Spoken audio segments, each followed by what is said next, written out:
Киевската област во Донецк е вовлечена во битките за аеродромите во градот. Многу продавници и куќи се уништени во битките. Група луѓе кои го изгубиле домот сега живеат во скривница.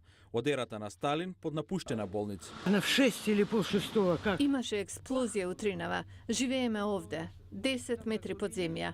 Но сепак таваницата се тресе. Морам да излезам по храна, зашто хуманитарна помош веќе не доаѓа овде. Многу е страшно. Владата постигна примирие со проруските сепаратисти минатиот месец, но насилството не престана. Борбите предизвикаа недостиг на основни потреби, како храна и нафта за грејење, во време кога деновите се покуси, а времето постудено. Света нету уже од месец. Нема светлина. Веќе 1 месец живееме тука. Осветлуваме со масло за готвење, што ќе го запалиме на чинија. Си помагаме меѓу себе. Борбите во Источна Украина почнаа откако Русија го анексираше Крим во март и од тогаш загинаа 3600 луѓе. Владата се бори за задржување на контролата врз аеродромот во Донецк, последното упориште на областите што се под контрола на локалните вооружени сили кои имаат поддршка од Москва.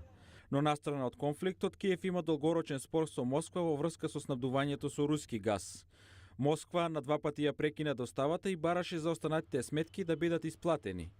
Украинскиот премиер Арсений Јаценјук предупредува на нова криза. Скажу своју позиција. Рускиот претседател Владимир Путин не сака да подпише никаков договор и негова цел е да ја замрзне Украина. Мора да бидеме подготвени за тешко сценарио. Во моментов имаме 17 милиарди кубни метри газ. Ако Европската унија отвори за нас тек на газ во обратна насока, така ние веќе добиваме 60% од гасот. Ќе биде полесно да се преживее зимата.